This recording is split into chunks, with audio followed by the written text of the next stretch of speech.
এই তিনটা কাজ থেকে তিনি আমাদেরকে বারণ করেন, তিনি আমাদেরকে উপদেশ দেন, স্বয়ং আল্লাহ তাআলা আমাদেরকে উপদেশ দেন যাতে করে আমরা শিক্ষা গ্রহণ করি। সুবহানাল্লাহ পড়ে। তাহলে আসুন আমরা ধরে ধরে একটা একটা করে সামনের দিকে আগাই। আল্লাহ তাআলা প্রথমে আমাদেরকে আদেশ দিয়েছেন আদালের, ইন্নাল্লাহা ইয়া'মুরু বিল আদল। আওয়াজ করে বলুন আল আদাল। সবাই পড়ুন আল আদাল। আমরা উর্দু জানি, হিন্দি জানি, অনেকে ইংরেজিও জানি, কিন্তু আরবি শব্দগুলো আমাদের মুখ দিয়ে বেরোতে চায় না। আওয়াজ করে বলুন আল আদাল।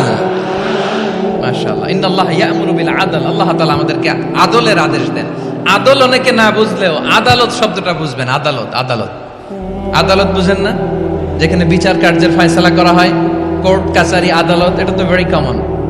এটা শুনছেন না সবাই? আদালত, যেখানে ন্যায় বিচার হবে, সুশাসন হবে। কিন্তু ভাগ্যের কি নির্মম পরিহাস, ওখান থেকে মিথ্যা সাক্ষী দিয়ে মনমতো রায় দিয়ে দেয়া হয়। এগুলোর পরিবর্তন হওয়ার দরকার আছে না নাই? প্রিয় ভাইয়েরা, আদালত, আল আদল, ইংরেজিতে বলে জাস্টিস, ন্যায় বিচার, সুবিচার, সুশাসন, জাস্টিস, আল আদাল। সব জায়গায় এই জাস্টিস থাকা দরকার। Justice should be prevail in the society. The mission of all prophet was to uphold the justice. সব নবীর মিশন ছিল এই জাস্টিসকে, আদালকে, সুশাসন আর সুবিচারকে নিশ্চিত করা। পড়েন সুবহানাল্লাহ। And the core message of every divine scripture was to uphold justice. পৃথিবীর সব আসমানি কিতাবের মূল শিক্ষা ছিল এই জাস্টিসকে সমাজে এনশিওর করা, সুবিচার, সুশাসনকে এনশিওর করা। তাহলে প্রিয় ভাইরা, আমরা বুঝতে পারলাম আল আদ শব্দের মানে হচ্ছে ইনসাফ বা সুবিচার বা ন্যায় বিচার। এটা হচ্ছে একটা general meaning, very general meaning. আপনি যদি ইন ডেপথ বুঝতে চান, আরো ভেতরে যান, তাহলে আদাল মানে হচ্ছে সমন্বয়, আদাল মানে হচ্ছে ভারসাম্য, ব্যালেন্স। আদাল মানে হচ্ছে মধ্যম পন্থা। সুবহানাল্লাহ পড়েন। কারণ সব সময় সমান সমান হইলেই সুবিচার হয় না। কথা কি বুঝতেছেন? ইসলামের দ্য কনসেপ্ট অফ আদাল, এটা এমন আদাল, এটা সব সময় সমান সমান নয়। যখন সমান সমান দেয়া দরকার, ইসলাম সমান সমান দেয়। যখন ব্যালেন্স করা দরকার, চেক এন্ড ব্যালেন্স, সমন্বয়, ভারসাম্য করা দরকার, তখন ইসলাম ভারসাম্য করে দেয়। এটার নাম আদাল। সুবহানাল্লাহ। সহজ করে আপনাদেরকে বুঝাই। যেমন ধরুন, একটা পরিবারের 3 জন সদস্য, স্বামী, স্ত্রী আর সন্তান। তাদের সকালবেলার ব্রেকফাস্টে, স্বামীর সকালের নাস্তায় স্বামীর 3টা রুটি লাগে, স্ত্রীর 2টা লাগে, আর সন্তানের 1টা রুটি লাগে। এখন আমি যদি সমান সমান করে আদল করতে চাই, সবাইকে যদি 3টা করে রুটি দেই, তাহলে স্বামী বেচারার জন্য ঠিক আছে? কি বলেন? কথা কি বুঝতেছেন না কষ্ট হয়ে যাচ্ছে? যদি সমান সমানের নিয়মে আগাই, তাহলে 3টা করে যদি রুটি দেই, স্বামীর জন্য ওকে, কিন্তু স্ত্রীর জন্য 1টা বেশি হয়ে যায়। আর সন্তানের জন্য কয়টা বেশি হয়? আচ্ছা, এই তো বুঝতেছেন, মাশাআল্লাহ। আচ্ছা, 2টা করে যদি সবাই দেই সমান সমান নীতিতে, তাহলে স্ত্রীর জন্য, স্ত্রী বেচারির জন্য ঠিক আছে, কিন্তু স্বামীর কয়টা কম পড়ে? আর সন্তানের বেশি হয়ে যায় কয়টা? আচ্ছা, সমান সমান নীতিতে সবাইকে যদি সকালের নাস্তার জন্য 1টা করে রুটি দেই, সন্তানের জন্য ঠিক আছে, কিন্তু স্ত্রী বেচারির কম পড়ে কয়টা? স্বামীর কম পড়ে কয়টা? 2টা। কথা কি বুঝতেছেন? আর আমি যদি স্বামীকে দেই 3টা, স্ত্রীকে দেই 2টা, আর সন্তানকে দেই 1টা, তাহলে কারো অপচয় হবে না। যার যতটুকু দরকার ঠিক ততটুকুই কাজে লাগবে। চিল্লায় বলেন ঠিক কিনা? এটাই হচ্ছে ইসলামের আদাল, যেখানে যার যতটুকু দরকার তাকে সেখানে ঠিক ততটুকু দিয়ে দেওয়ার নামই হচ্ছে আদাল। চিল্লায় পড়েন আল্লাহু আকবার। রব্বুল আলামিন বলেন, ইউসিকুমুল্লাহু ফি আওলাদিকুম লিযযাকারি মিসলু হাযযিল উনসায়াইন। আল্লাহ তোমাদেরকে ওসিয়ত করেন, তোমাদেরকে আদেশ দেন, উত্তরাধিকার সম্পদ যখন বন্টন হবে, ছেলেরা যতটুকু পাবে, মেয়ে পাবে তার অর্ধেক। সুবহানাল্লাহ বলেন।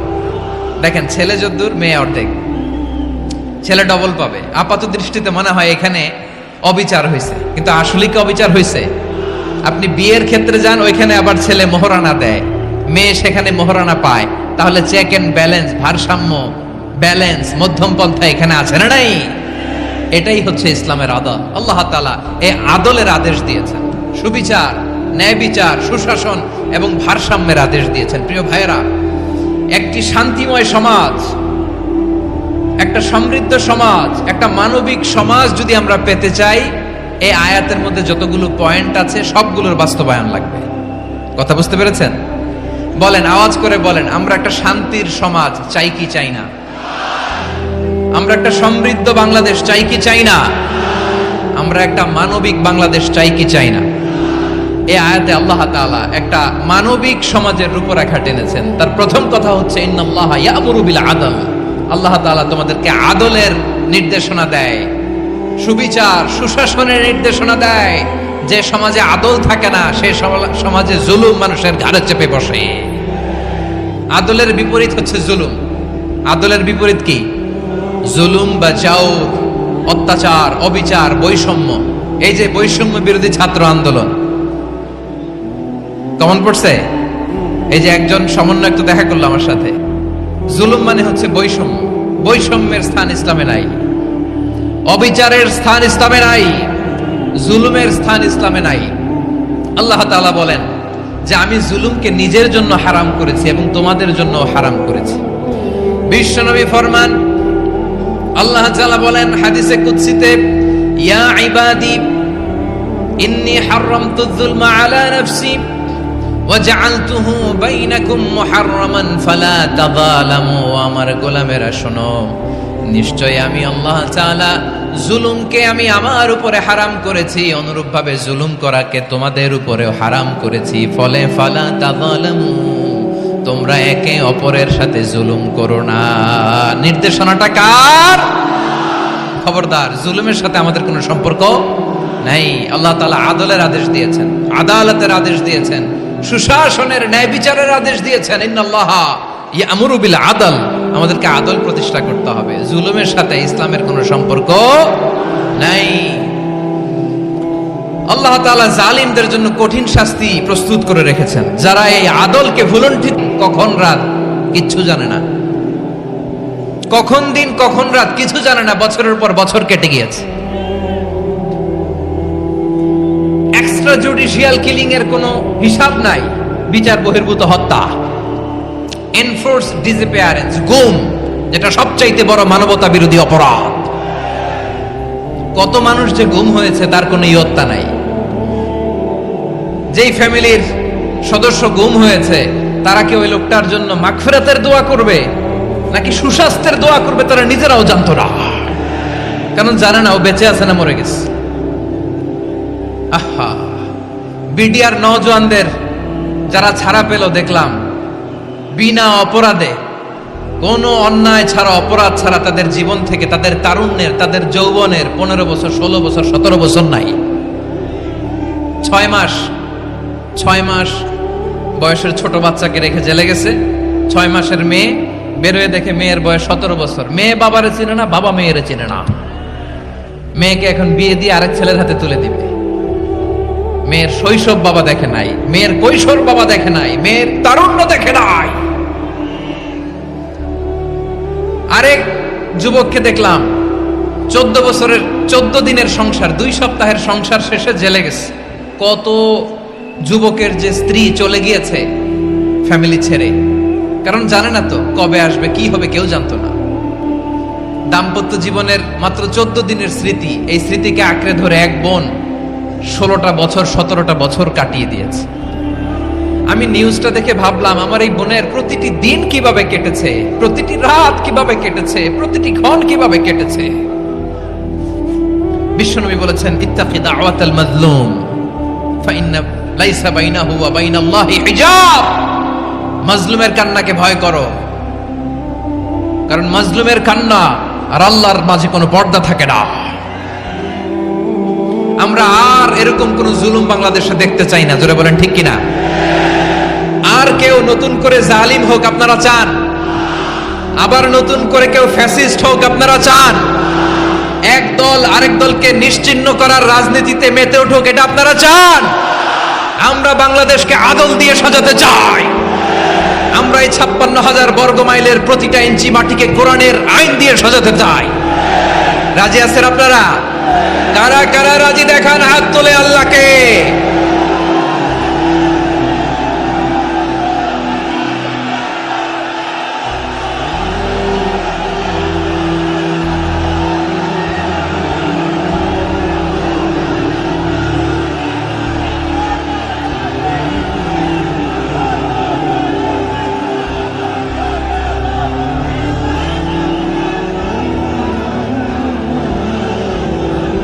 বসুন।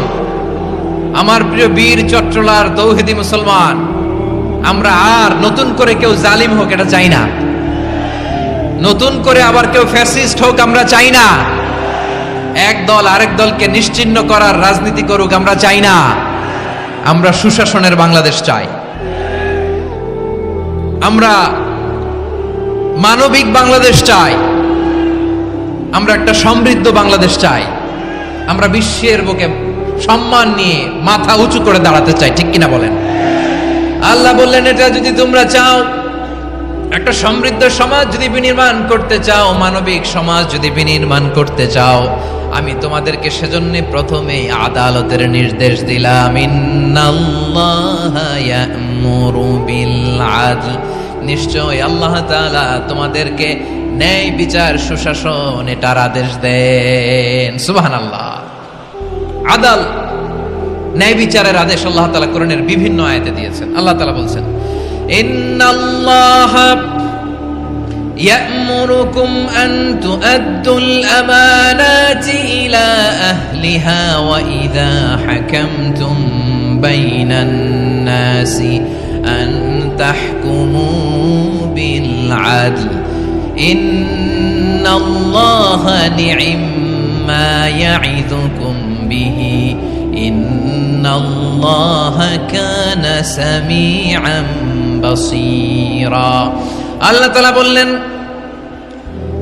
আল্লাহ আদেশ দিচ্ছেন, যে ব্যক্তি আমানতের হকদার তার হাতে তোমরা আমানত পৌঁছে দাও, আর যখন তোমরা বিচার কার্য করবে, বিচার ফয়সালা করবে, আদালতের সাথে করো। সুবহানাল্লাহ বলেন। ওয়াইদা হাকামতুম বাইনান নাসি আন তাহকুমু বিল আদল, আদালতের সাথে করবা। আল্লাহ তাআলা বলেন, যারা জাজ হবে, বিচারক হবে, তাদের যদি বাদী বিবাদীর কারো সাথে শত্রুতা থাকে, কারো সাথে যদি কোনো ধরনের রেষারেষি থাকে, আল্লাহ বলেন বিচার কার্য করতে যে ওই শত্রুতা রেষারেষির কারণে আদালতের বাইরে যে অবিচার করে বিচার করো না। ওয়ালা ইয়াজরিমান্নাকুম শানাআনু কওমিন আলা আল্লা তা'দিলু ই'দিলু হুয়া আকরাবু লিত্তাকওয়া ওয়াত্তাকুল্লাহা ইন্নাল্লাহা খাবীরুম বিমা তা'মালুন। খবরদার কোন জাতির প্রতি, কোন গোষ্ঠীর প্রতি, কোন গোত্রের প্রতি আক্রোশ যেন তোমাদেরকে ন্যায় বিচার থেকে দূরে সরিয়ে না দেয়, বরং আমি আল্লাহর আদেশ হলো ই'দিলু, তোমরা আদল করো, ন্যায় বিচার করো, সুবিচার করো, সুশাসন প্রতিষ্ঠা করো। হুয়া আকরাবু লিত্তাকওয়া, এটাই তাকওয়ার সবচেয়ে কাছাকাছি। সুবহানাল্লাহ বলেন। কোরআনের বিভিন্ন আয়াতে আল্লাহ তাআলা স্পেসিফিকলি ধরে ধরে বিচার করার সময় আমরা যেন আদাল করি সেটা বলেছেন। কোরআনের কোন কোন জায়গায় আল্লাহ তাআলা এই আল আদল শব্দটা ব্যবহার করেছেন। আবার একই জিনিস ইনসাফ, সুবিচার, সুশাসন, ন্যায় বিচার, ন্যায় পরায়ণতা বুঝাতে আল্লাহ তাআলা কখনো কখনো আল কিসত শব্দটা ব্যবহার করেছেন। আওয়াজ করে সবাই বলুন আল কিসত। প্রিয় ভাইরা, সবাই আওয়াজ করে আমার সাথে সাথে বলুন আল কিসত। আল্লাহ তাআলা বলেন, ওয়া ইন হাকামতা ফাহকুম বাইনাহুম বিল কিসতি ইন্নাল্লাহা ইউহিব্বুল মুকসিতিন। যখন তুমি বিচার করবে, বিশ্বনবীকে উদ্দেশ্য করে অ্যাড্রেস করে বললেন, নবী হে, ইহুদিরা কোনো বিষয়ে মীমাংসার জন্য যদি আপনার দরবারে আসে, যদি বিচার করতে হয়, খবরদার অবিচার করবেন না। ফয়সালা যেটা করবেন কিসতের সাথে করবেন, ন্যায় পরায়ণতার সাথে করবেন, কারণ ইন্নাল্লাহা ইউহিব্বুল মুকসিতিন, নিশ্চয় আল্লাহ রাব্বুল ইজ্জাত ন্যায় পরায়ণশীলদেরকে বড্ড ভালোবাসেন। সুবহানাল্লাহ বলেন। ন্যায় পরায়ণ লোকদেরকে আল্লাহ তাআলা বড্ড ভালোবাসেন। অন্য আয়াতে আল্লাহ তাআলা বলছেন, وَنَضَعُ الْمَوَازِينَ الْقِسْطَ لِيَوْمِ الْقِيَامَةِ فَلَا تُظْلَمُ نَفْسٌ شَيْئًا। আমি কিয়ামতের দিন ন্যায় পরায়ণতার মানদণ্ড স্থাপন করব, যেটাকে আমরা মিজানের পাল্লা বলি। আল্লাহ বলেন, ন্যায় বিচারের মানদণ্ড কিয়ামতের ময়দানে আমি আল্লাহ স্থাপন করব। সেদিন কারো প্রতি বিন্দু পরিমাণ, এক চুল পরিমাণ অবিচার করা হবে না, কোনো অবিচার করা হবে না। সেদিন সুশাসন হবে, সুবিচার হবে, ন্যায় পরায়ণতার সাথে বিচার হবে। আওয়াজ করে পড়েন আল্লাহু আকবার। তাহলে প্রিয় ভাইরা, যে তিনটি বিষয়ে আল্লাহ তাআলা আমাদেরকে আদেশ দিয়েছেন, তার প্রথমটা হচ্ছে আদালত, ইনসাফ, সুবিচার, ন্যায় বিচার। এটা আমরা চাই কি চাই না? বিশ্বনবী ন্যায় বিচার, ন্যায় পরায়ণতা, সুশাসন প্রতিষ্ঠিত করেন কি করেন নাই? আপনারা বিশ্বনবীর সিরাত যারা পড়েছেন, আপনি দেখবেন বিশ্বনবীর সিরাতের পরতে পরতে, বাঁকে বাঁকে, সিরাতের বাঁকে বাঁকে এই আদালতের নমুনা মেলে। সুবহানাল্লাহ বলেন। ছোট্ট একটা নমুনা রাসূল সাল্লাল্লাহু আলাইহি ওয়াসাল্লামের আসিরা আল আতেরা থেকে ছোট্ট একটা নমুনা আপনাদের খেদমতে এখানে উপস্থাপন করি। বিশ্বনবী সাল্লাল্লাহু আলাইহি ওয়াসাল্লাম মক্কা বিজয় করলেন ৮ম হিজরিতে। মক্কা বিজয় শেষে তিনি কয়েক সপ্তাহ মক্কাতে অবস্থান করলেন। ইন দ্য মিন টাইম মক্কার একটা ভেরি প্রেস্টিজিয়াস এন্ড ডিগনিফাইড ফ্যামিলির নারী চুরিতে ধরা পড়ল। কিসে ধরা পড়ল? সবাই বলেন কিসে? আমাদের সমাজে আসেনি এটা? আছে? ছোট না বড়? হ্যাঁ, হিসাব করে শেষ করা যায় না। ৩.৫ লাখ কোটি টাকা নাই উন্নয়ন প্রকল্পের নামে। উন্নয়ন প্রকল্পের নামে ৩.৫ লাখ কোটি টাকা নাই। ৩.৫ লাখ কোটি টাকা লিখতে পারবেন আপনি? এক টানে লিখতে পারবেন? বুঝতেছেন কত বড় সংখ্যা? বনু মাখজুমিয়া গোত্রের এক নারী মক্কায় চুরিতে ধরা পড়ল। বলেন তো চুরি করলে বিধান কি? কি কাটতে হবে? চুরির বিধান হলো হাত কেটে দাও। দাও সেটা গোপনে নয়, প্রকাশ্যে জনসম্মুখে হাত কেটে দাও। বনু মাখজুমিয়া গোত্রের নারী যখন চুরিতে ধরা পড়লো, সাহাবারা চিন্তায় পড়ে গেলেন। সবেমাত্র মক্কার লোকেরা কালিমা পড়ে মুসলমান হয়েছে, ইসলামের আইন কানুন তেমন জানে না, ইসলামী শরিয়ার সাথে বেশি পরিচিত নয়। এখন যদি বিশ্বনবী চুরির যেই বিধান এটা যদি কায়েম করে হাত যদি কেটে দেয়, না জানি মক্কার লোকেরা আবার বিগড়ে যায়, না জানি মক্কার লোকেরা আবার মুরতাদ হয়ে যায়, না জানি মক্কার লোকেরা ইসলাম থেকে দূরে সরে যায়। চলো চলো, সাহাবীরা মিলে পরামর্শ করলেন, চলো বিশ্বনবীর কাছে যে বলি, ও নবী, শুধু কেবলমাত্র একমাত্র এই নারীর জন্য চুরির হাত কাটার বিধানটা আপনি একটু থামিয়ে দেন। চুরির হাত কাটার যে বিধান এখানে একটু রহিত করে দেন, বাকিগুলা কইরেন মদিনাতে যে চলবে, কিন্তু মক্কায় এবারের জন্য মাফ করে দেন। কিন্তু কে বলবে? এই যে পরামর্শ, সাজেশন, এটা কে দিবে বিশ্বনবীর কাছে? সাহাবারা চিন্তায় পড়ে গেলেন। আল্লাহর নবীর সামনে দাঁড়িয়ে আল্লাহর দেয়া হুদুদ, আল্লাহর দেয়া বিধান থামিয়ে দেওয়া, মাফ করে দেওয়া, এই কথা বিশ্বনবীর সামনে বলার সাহস তো কেউ রাখে না। কেউ কেউ বলল, বিশ্বনবীর পালক পুত্র যায়েদ বিন হারেসার সন্তান উসামারে বিশ্বনবী নাতির মতো আদর করে, বড্ড বেশি ভালোবাসে উসামারে। এজন্য সাহাবারা উসামাকে বলতো হিব্বু রাসূলিল্লাহ, বিশ্বনবীর ভালোবাসা। কি বলতো? সাহাবীরা বললেন, বিশ্বনবীর ভালোবাসা হিব্বু রাসূলিল্লাহ, উসামারে পাঠাও। উসামারে বিশ্বনবী নাতির মতো স্নেহ করে, মায়া করে, ভালোবাসে। আমরা পারবো না, উসামা পারবে।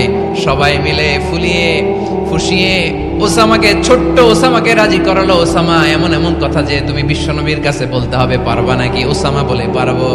সাইয়েদনা ওসামা রাদিয়াল্লাহু তাআলা আনহু তরুণ সাহাবী বিশ্বনবীর কাছে গেলেন, যে বললেন, নবী, বনু মাখজুমিয়া গোত্রের এক নারী চুরিতে ধরা পড়েছে, এবারের জন্য কি এই মহিলাটারে মাফ করে দিলে হয় না? এবারের জন্য একটু ক্ষমা করা যায় না নবী?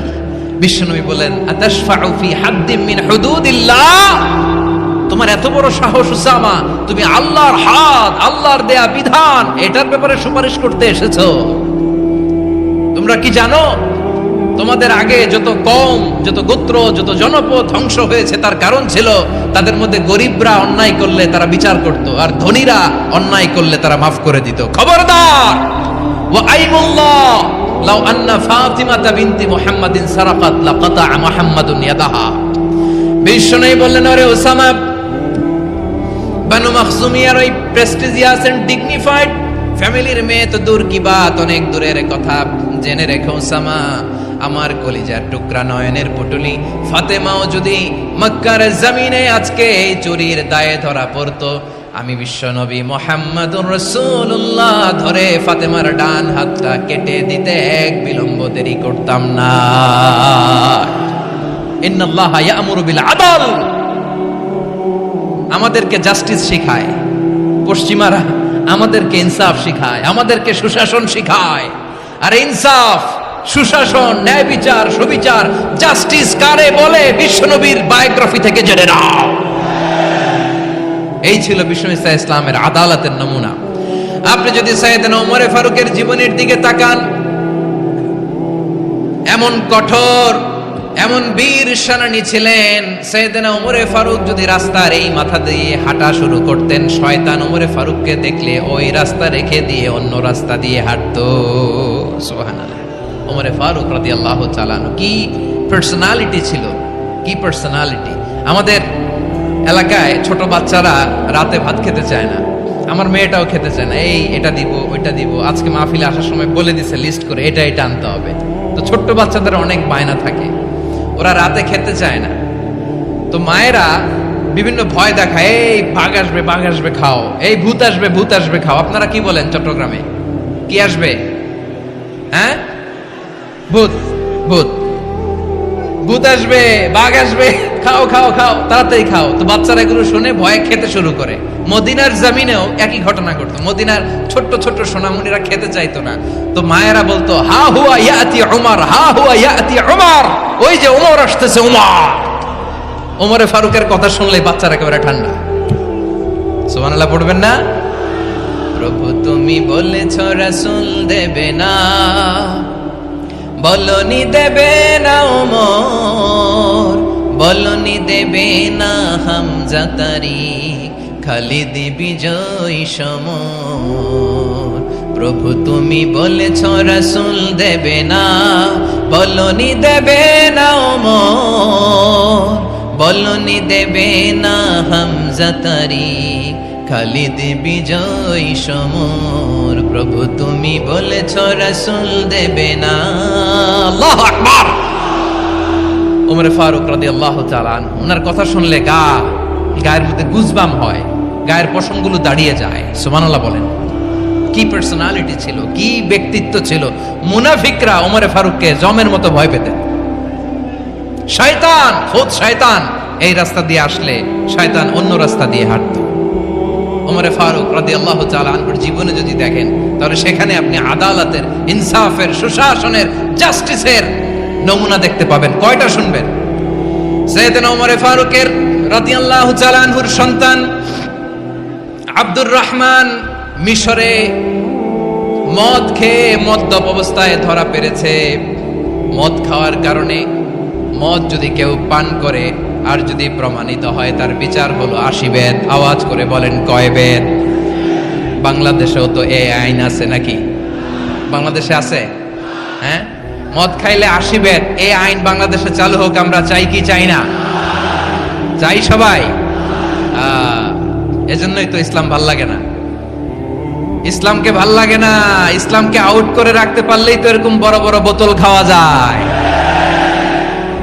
একেবারে সহজ, পানির মতো সহজ, হিসাব একেবারে সহজ। ওমর ফারুক রাদিয়াল্লাহু তাআলা আনহুর ছেলে ভুল করে মদ পান করে ফেলেছিলেন। আব্দুর রহমান, ঘটনা ঘটেছে মিশরে। মিশরের গভর্নর তখন আমর ইবনুল আস রাদিয়াল্লাহু তাআলা আনহু।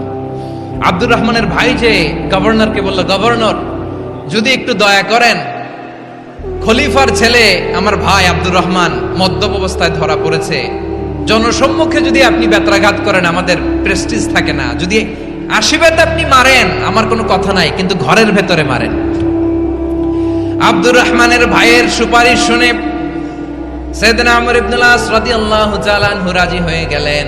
ঘরের ভেতরে লোকচক্ষুর আড়ালে 80 বেত তিনি মানলেন। কিন্তু ঘটনাক্রমে এই কথা লুকিয়ে লুকিয়ে ঘরের ভেতরে 80 বেত মারার কথা সাইয়েদনা ওমর ফারুক মদিনা থেকে জানতে পারলেন। মদিনা থেকে তিনি ফরমান জারি করলেন, এই বিচার যেমনটি আমর ইবনুল আস আদায় করেছে, এটা প্রকৃতপক্ষে আদায় হয় নাই। আসো সবাই মদিনায় আসো, আমর ইবনুল আস মদিনায় আসো, আব্দুর রহমানও আসো, সবাই আসো, জনসম্মুখে এই বিচার কার্যকর করতে হবে। সাইয়েদনা ওমর ফারুক মসজিদে নববীর পিলারের মধ্যে নিজের ছেলেকে বাঁধলেন, আবার জনসম্মুখে 80টা বেত তার গায়ের মধ্যে মারলেন। মাজমুয়ে ফাতাওয়া ইবনে তাইমিয়া রাহিমাহুল্লাহ উনি এটা নকল করেছেন। এটা সবচেয়ে বিশুদ্ধ মত। আরো অনেক মত আছে, মারা গেছে কবরের উপর, ওগুলো বাদই দিলাম। কেমন খালিফা ছিলেন, কেমন খালিফা!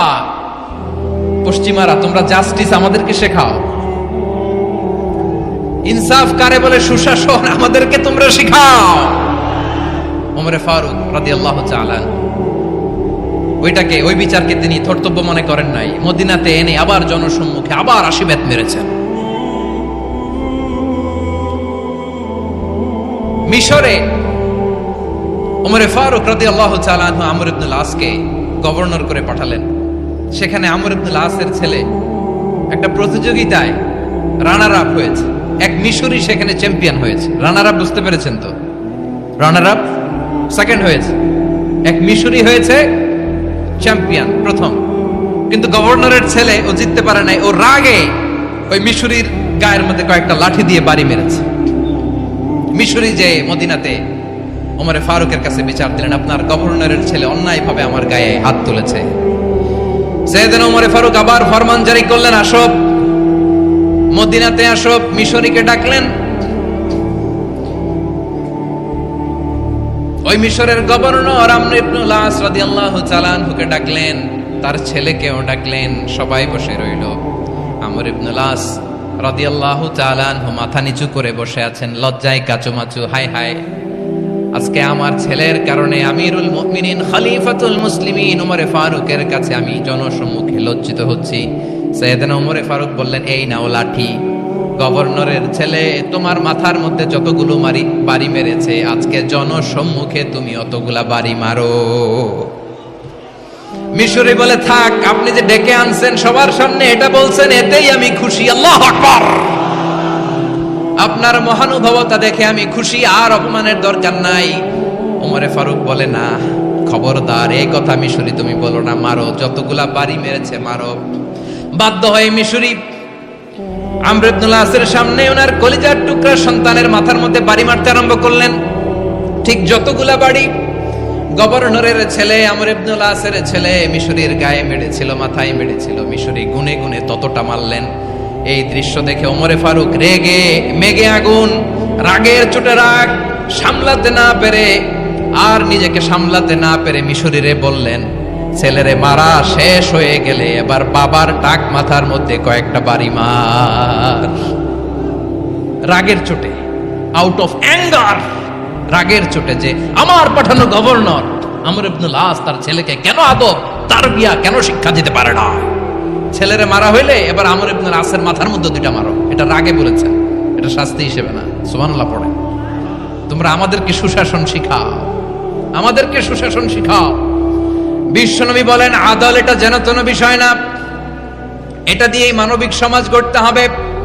আল্লাহ তাআলা কিয়ামতের কঠিন ময়দানে, যেদিন স্বামী স্ত্রীকে চিনবে না, স্ত্রী স্বামীকে দেখে পালিয়ে যাবে, বন্ধু বন্ধুরে চিনবে না, পীর সাহেব মুরিদরে চিনবে না, মুরিদ পীর সাহেবরে চিনবে না, দলের কর্মী তার নেতারে চিনবে না, নেতা তার কর্মীরে চিনবে না, বন্ধু বন্ধুরে দেখে পালাবে। এই কঠিন মুহূর্তে সূর্যটা মাথার কাছে চলে আসবে, জমিনটা তামার জমিন হবে।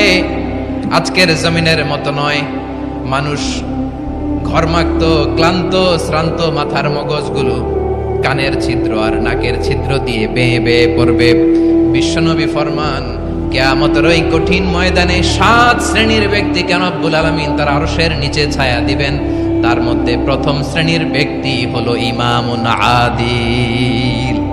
ইমামুন আদিল, ন্যায়পরায়ণ শাসক,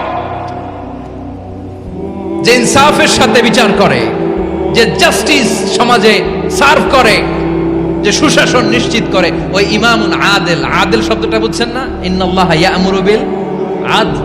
পাইছেন? আদিল। 7 শ্রেণীর ব্যক্তিকে আল্লাহ তাআলা সুশীতল আরশের নিচে ছায়া দিবেন, যেদিন তার দেয়া ছায়া ছাড়া কোনো ছায়া থাকবে না। এর প্রথম হচ্ছে ইমামুন আদিল, ন্যায়পরায়ণ শাসক। চিল্লায় বলেন সুবহানাল্লাহ।